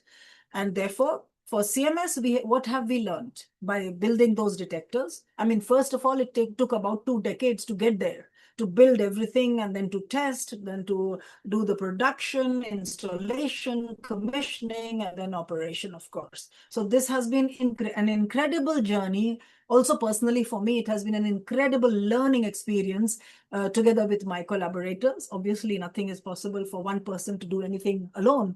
So it's always the team that has been working together, but we have had a large number of learning. And the learning is that large systems will really expose the real operational constraints. So when you are sitting in a laboratory with a 10 by 10 detector or a 30 by 30 detector, you will not be exposed to those issues that will come when you move to a large system. Even if you have a pilot system, is not the same. So it's very important to think of the longer term view on how these small inefficiencies can then become very large at scale. So it's a complete different ball game of what it means by long-term operation and what is the quality that we need. So let's come to the LHC detector systems. In LHC, as you know, some of you know that the RPCs, which are the resistive plate chambers, I don't have time to go in greater detail, but there are many talks coming behind. I've seen the agenda. It's very nice and very full. So the RPCs are excellent detectors because they give you very good timing and they are used in many experiments, the ATLAS, CMS, and the ALICE experiment. So the important thing to note is that the climate driver here is the Freon and the SF6, and they have the hardest transition issue, simply because these are not very green gases. The CSCs and the muon system also, they have CF4. So for CF4, that acts as a bridge. You know, we can recover the CF4 and we can bring it back into the system. And we have to understand how much fresh gas are we going to inject. So there are some handles that we can pick up and then work on it.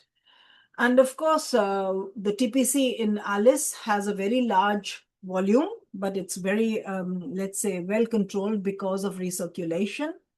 And the GEM and the micropattern detectors, they have argon CO2 as a baseline. Of course, you can add CF4 if you want to have a faster response and so on, but then at least you start from a greener baseline for the micropattern detectors. So we continuously need to understand that the mitigation is absolutely detector specific, and we need to understand which kind of work we need to do, which kind of tests we have to do at the gamma irradiation facility, for example, at CERN, or at the test beams, we need to understand on how we are able to either recirculate or tune the gas a little bit to make some kind of eco mixtures, which you will probably hear about later in the conference. So yes, I think Jan already showed this slide here for scope 1, scope 2, and scope 3 emissions. So this now becomes very important because the greenhouse emissions are measured, reported as institutional environment counting. So we are not sitting in our corner or at 0.5, you know, in the on one side of the accelerator ring, but we are part of the institutional environment footprint. And we need to understand how do we contribute and how the emissions that we are measuring can move from concern to now engineering control. So this is the big work that has started already several years ago by a big group at CERN, and across all the experiments, people have started working together from some time actually, and they have also come up with some solutions. Okay, so I do not want to pinpoint, for example, to give one system as a culprit or a second system as a culprit, but greenhouse gases emissions are very visible because there was an issue about the leak problems in CMS and Atlas. And once you start leaking, you know, it's a very big campaign that one has to undertake to make sure that the leaks can be mitigated. And of course, the gas systems became a very, very important part of the CERN-wide community for the environmental accountability. So we are now, we have an environmental strategy, and reports are coming out regularly from there. Those of you who are interested can go and take a look.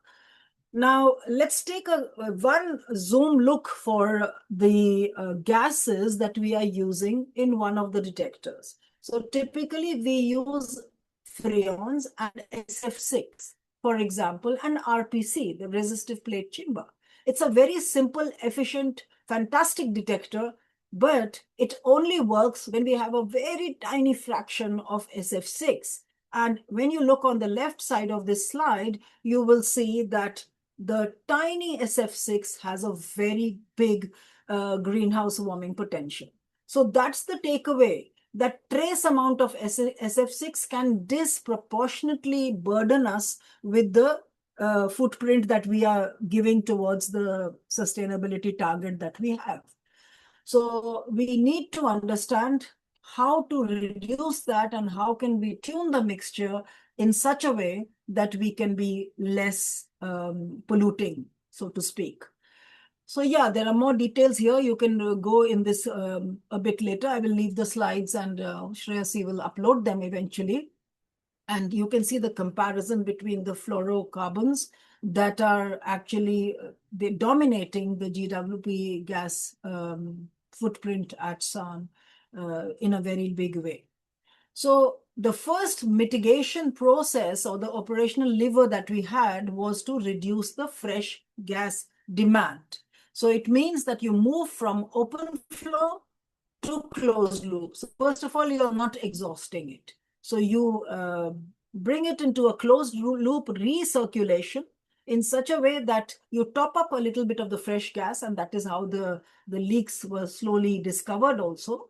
And then you go to mixing the gas in the right way. Then you go to the detector. Then you purify by using cartridges specific to those gases that you want to purify. And then you analyze the gas that it is now the right mixture that we have to take. And then you bring it back into your detector. So closed loop recirculation was a very big challenge, first of all, I can say, because I remember the group at CERN led by Roberto Guida, Mar, and Beatriz. They were really working extremely hard together with the community of Atlas CMS and LHCb and Alice to understand how we are able to do this closed loop recirculation in the present system, because it's a challenge to retrofit and fit into the constraints that exist rather than designing a new system. So we needed to come away from the open flow to the closed loop.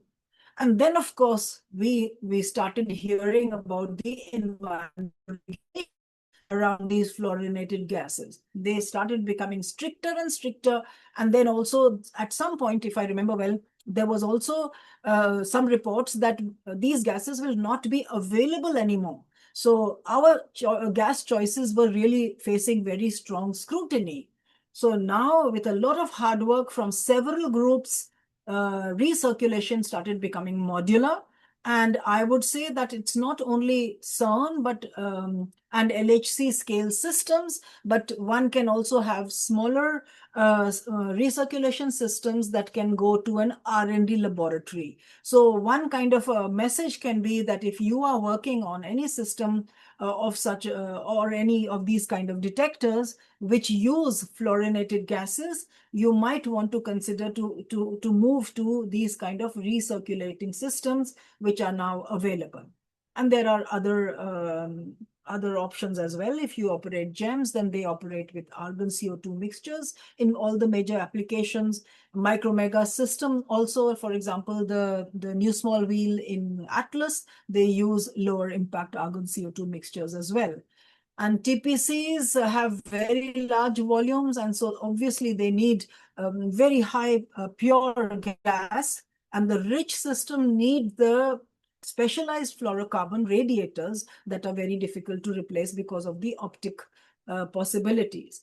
So the trade-off that we have to make is that what is the efficiency for the physics? In the end, we have to do physics, and how much are we able to reduce our efficiency in terms of going towards an eco mixture. So these kind of studies are constantly going on, and they will be presented later in the conference. I will not go in detail, but you see the representative argument that we have to make is that the efficiency goes down and the current density keeps going up when we go from the normal gas that we have and go into the eco-friendly gases.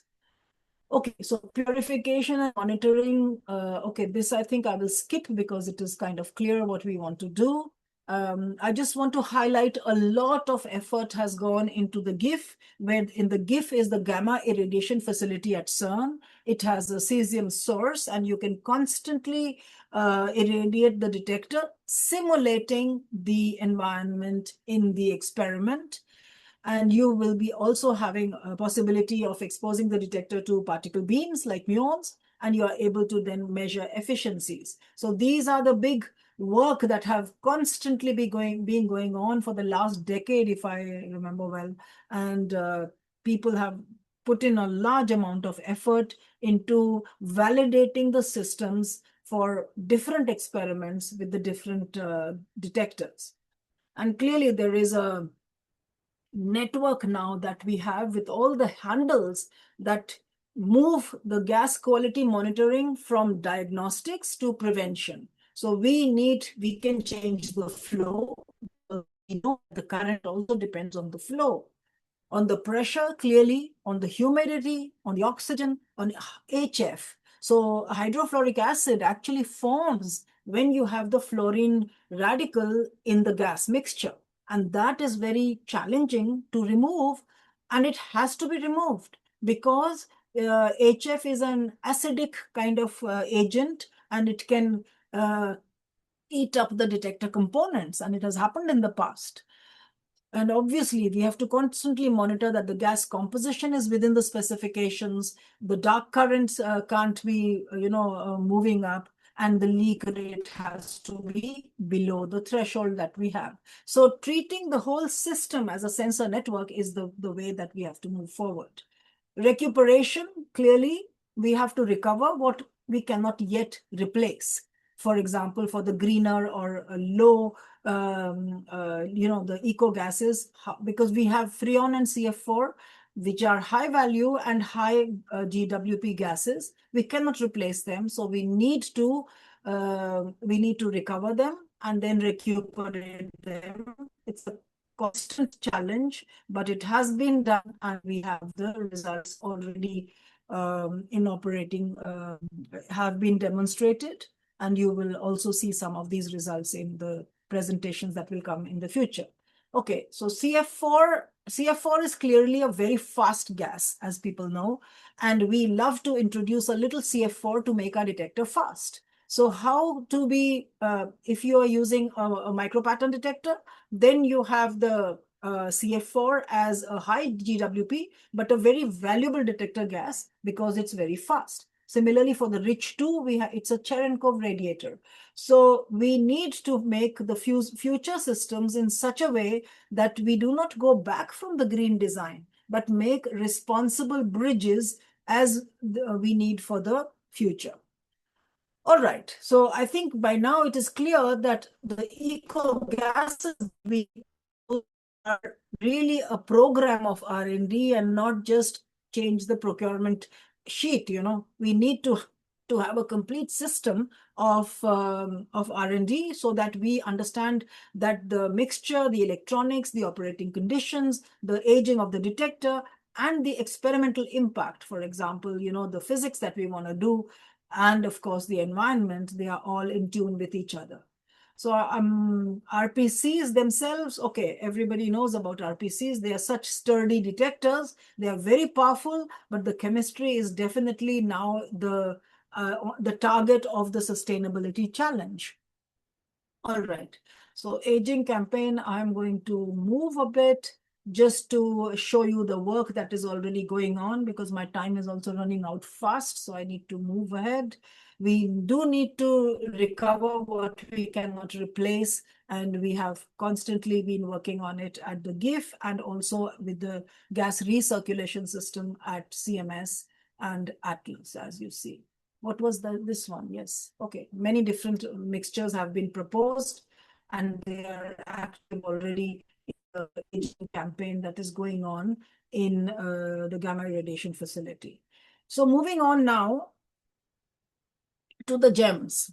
GEMS are gas electron multipliers, and this clearly is now matured, I would say, because the idea actually came in 1997 in the group of Sharpak and Sauli, and the R&D continued until we started producing them from 2015 onwards, installed, and we started operation in 2021. Here, the strong candidate is the MPGDs because of the low GWP. It can operate with argon CO2, and there are many applications already across LHC. And the large area GEM systems show that industrialization, quality assurance, and environmental responsibility can be developed together. So it can avoid the most problematic RPC-styled fluorinated baseline gases, and of course, the timing suffers, but you can have clever algorithms and clever layers, many layers of detectors, so that timing can also be improved. So gas choice as such, as a design principle, is a multi-constraint design matrix where we need to combine things like not only the performance, but then safety, aging, availability, cost as well, because sometimes these gases are now becoming more and more expensive. So we need to absolutely focus on the low GWP gases and try to understand how, if at all, we can even operate them in a closed loop, and the materials and so on. I mean, just the usual detector cycle that we need to go through. And this takes a very long time, especially if we want to do the legacy optimization, because we are given a detector, and that detector we have to now make it operate in conditions for which it was not designed. So that sustainable optimization becomes quite a challenge. However, we have good lessons that we have learned, and we want now to start making a checklist of the kind of gas mixture that we would like to have for the future detectors. Materials as well, that also checklist, I think most of the detector community would be very conscious about, that the materials that we are using in the detector also have a life cycle, and we need to understand how to improve the lifetime of the detector and lower the downtime for any reason, discharge probabilities, and also fewer replacements, because the replacements of detectors in the large experiments is a very constrained process. You are dependent on the machine, when the machine will give us some time to stop and then to insert or change anything. I brought this slide here not only for the reason about the wonderful detectors that are being built all over the world, but also as an example of collaboration between the various groups all over the world that are working on gas systems. And this particular example is about the GEMS for CMS, where in all these different countries, the GEMS have been built and then sent to CERN for quality control, quality assurance, and then installation, commissioning, and so on. So a problem can be distributed. We can have the problem of engineering the future detectors and distribute the problem so that ideas can come from every side. All right, smart monitoring. We already spoke about AI in the previous talk, and I'm sure that the younger people here will already start thinking of how the future gas system or the future detector can become predictive and self-documenting, because we absolutely want to know beforehand, is there going to be a leak? Or is there going to be a current increase? Or is there a change in humidity? And all these kind of things are very important for all our detectors, whether they are micropattern, whether they are rich detectors, whether they are TPCs, or whether they are the RPCs or other detectors. So clearly, for the future facilities, we have to be sustainable by design. We cannot afford to have any kind of detector, for example, at the HLLHC or FCC or Muon Collider or the EIC programs. They have to include gas sustainability from day zero. And for that, we are constrained for the HLLHC in certain respects. But for the future, like the FCC and the Muon Collider and future experiments, we are not constrained yet. We need to have a complete system of how to have common standards and common databases that we can all share. And it was done in the past. I remember that there was a compendium of gases which had the transport parameters. There were tables made by several people, and there were big books, yellow books at CERN, where you could open and figure out, the primary characteristics of gases and gas mixtures. So we could think of a future compendium where you can have common standards and of the results of these gases, that as a function of the GWP impact. So let's try to build these future detectors with low GWP by architecture and not by retrofit. Here is a table just to imagine that how we can start, for example, in our designing of the future detectors. We do know certain gases are, they are known to be excellent gases, but then we know that there are challenges for the GWP point of view. But then we know that we can recover them. We can put them in a closed loop system, and maybe we can also improve that system and all the environmental metric that comes around it, and the usual detector performance and aging and so on. So the roadmap would really be something what I just imagine like this. It could be an agenda for 2030, which means reduce the consumption, recover the valuable gases, replace the high GWP mixtures, and redesign the systems. I won't go into greater detail. I think the points are very clear that for us, 2030, sustainable operation becomes a normal detector performance requirement. Just like this conference is now on Zoom all the time, which is an amazing, how can I say, achievement that everybody is here, everybody is interacting, and yet the carbon footprint is zero because we are not traveling. Maybe a little bit on the electricity that we are consuming, but that is like negligible, I suppose.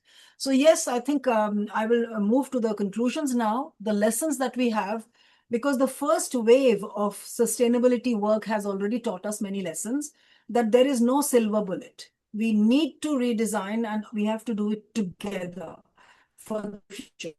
The ego replacement is now a scientific R&D. We need to look at the policymakers and the funding agencies as well. to continuously support us, because many a time, as also alluded in the previous talk, many a time the policymakers are not looking at it favorably. The R&D budgets are being cut. So we need to make a little bit more noise that we need this as a scientific tool, and eco-gas is an absolute need for the future scientific R&D in our field. And clearly, we need a lot of engineering details like leaks, connectors, purifiers, and all these things. They are very, very important, equally important as looking for the new gas. And clearly, the collaborations, our collaborations, we have a shared responsibility to have common standards and common training grounds, which I think is already happening. And already this conference is a collaboration among us. You may have heard about DRD1. This is Detector R&D at CERN. And here, this is a platform where the gaseous detector R&D is being redefined for the next generation. So here is an opportunity. Those who are not working in the field, they have a platform to at least come and join in. And this is a mechanism to do your part in making sustainability part of the scientific design culture for the future. Right, so this I think I have already spoken about. This is really about how we start for the different transitions for future. And all these details, I think there are too many on this slide. You can read later on. And other details which are also going to be, I think, in one of the presentations later on, they will come on future ready systems, because we can now start combining, pick and choose, and you make your own matrix on what is it that we want to have: low GWP baseline, lower regulatory risk. So we don't want to be dependent on these F molecules or F radicals in our detector.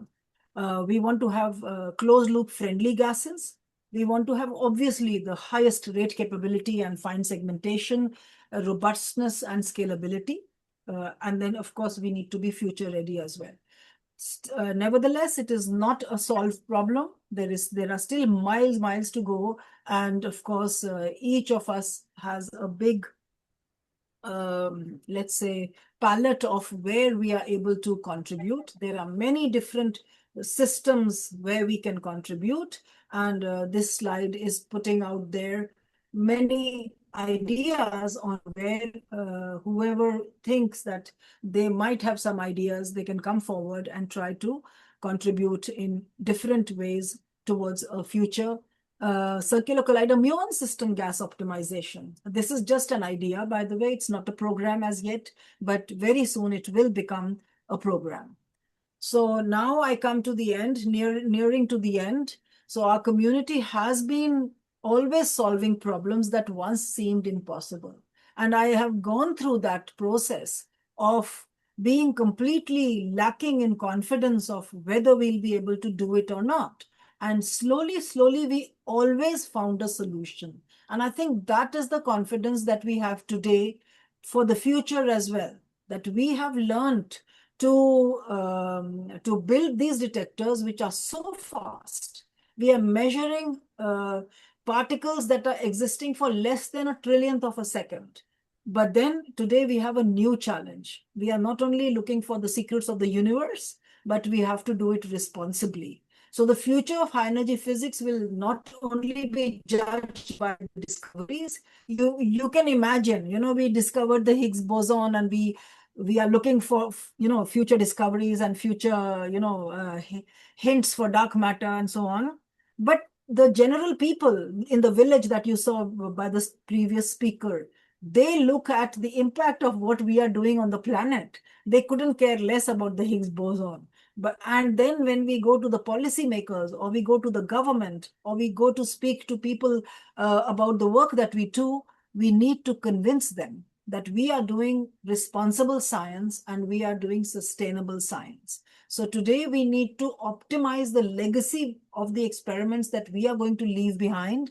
And that is the legacy optimization, which means that the physics and the environment. We want to bring forward shared standards of working, shared databases, shared knowledge, shared publications. and how we can recover from the past clearly and redesign future responsible discovery. So I have to thank many of my colleagues. I have a very long list, but I didn't put everything here. So I have at least 3 more pages of bibliographies. I will add them eventually to the paper. And I have to thank all of you for listening so patiently to me. Thank you. Thank you, Archana. It gives me hope in gaseous detectors. Thank you. Thank you. And do we have questions? Yes. No, there was one. Not anymore. Okay, Shreyasi, please. Thank you. So yeah, maybe I can go ahead while people also start thinking. By the way, yeah, thank you for the extremely nice overview. It's really hopeful to see the way you've presented everything. It's nice. So as you said that we really need eco gases, like it's really necessary for HEP, but then I was also thinking because this fluorinated gases are also, I guess, used in large quantities. For example, I think in the silicon manufacturing industries, in the industrial level of cooling industries. And suppose now we have a patented method at some future of having this closed loop systems and all of the studies. Do you think this could also be transferable to the industrial level of things? So thank you, Shreyasi, for the question. In fact, there is CO2 cooling, a very big project going on at CERN, where we have people working over the last likely 10 years to change from the Freon system to the CO2 cooling system. And in fact, that is going to be installed in LS3, in the long shutdown 3 for the silicon system of CMS. So indeed, my dream is to see that in the society, air conditioners not using freons or refrigerators not using freons. So I think there is this lag between R&D and then what we think. That was not me, right? All right. So yeah, indeed. I mean, there are people consciously working on it very hard. There's a big group dedicated on it, and it's taking action for the freon impact for the cooling systems. For the silicon foundries itself, I'm not sure that I can speak for them much, apart from the fact that they are getting more and more conscious about it, and people are taking mitigation actions. thank you. Thank you. Okay, Greg?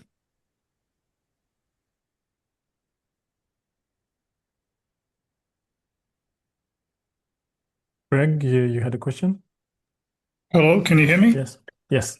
Yeah, I just wanted to, it's not really a question. I just wanted to say that there's a parallel activity going on in DRD4, which Yes. is the collaboration on particle identification and Cherenkov detectors. And last year there was a rich detector workshop in Mainz, and I think the proceedings of that are now published in Nuclear Instruments and Methods. And there were several papers there about mitigating the global warming potential of large radiator volumes. For example, if you take LHCb, there's a 100 cubic meter detector volume, radiator volume full of CF4. And in COMPASS, at the CERN SPS, there's 100 cubic meters of C4F10. Those have very high GWP loads because you've got a large volume of gas, and also all the exterior circulation system adds more. But there are methods being looked at to blend heavier gases with light gases of low GWP to try to match the refractive index of CF4 and C4F10, and also to improve the circulation, probably with gravity-fed systems where you have less moving parts, less potential for leaks. So also DRD4 has working group meetings, collaboration meetings every few months, and I think the last one was in April, where this was talked about as well. So this is something also taken seriously in the Cherenkov community. It's excellent and good to know, Greg. Thank you for the comment because I was not aware of it. So I'm happy to learn about it, and I will reach out to DRD for reports and try to understand how to also combine that aspect. Probably, yeah, it's very, for the rich community, I haven't followed too much, I'm too much in the cavern, lost in the cavern. All right, thank you. Okay. Thanks. Let's take one last question from Claire.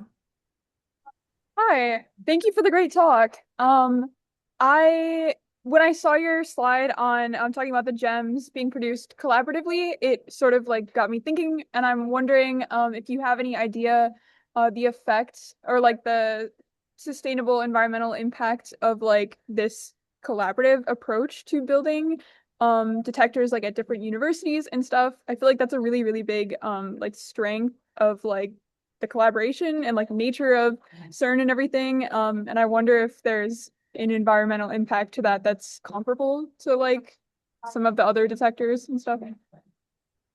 I appreciate your question, Claire. Thank you. Indeed, you're right, because there are moving parts here.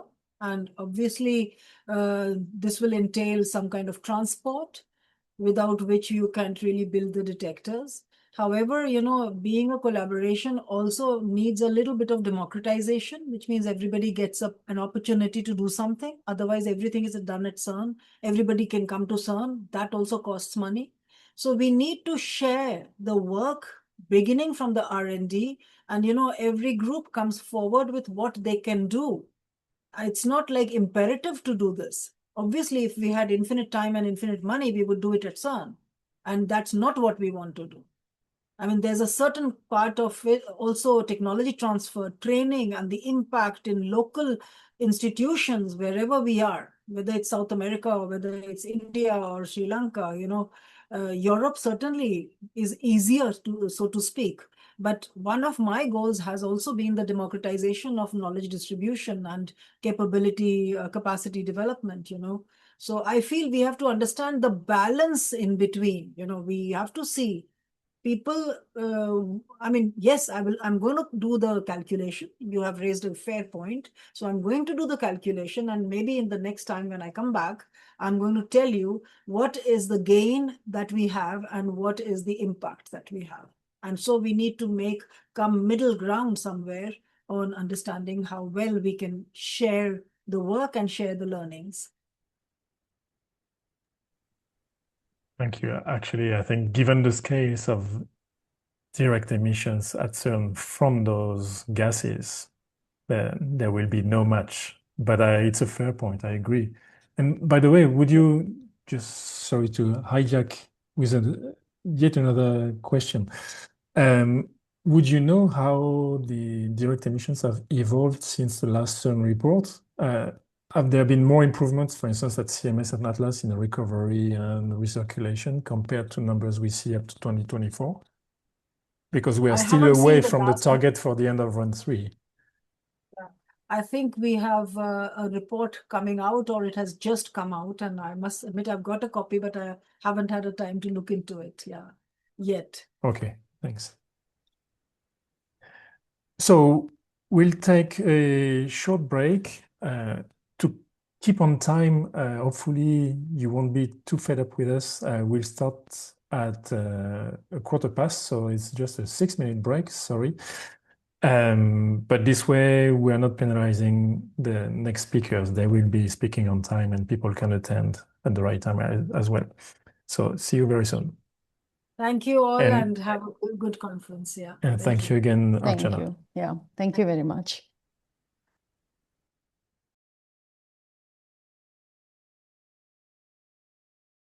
So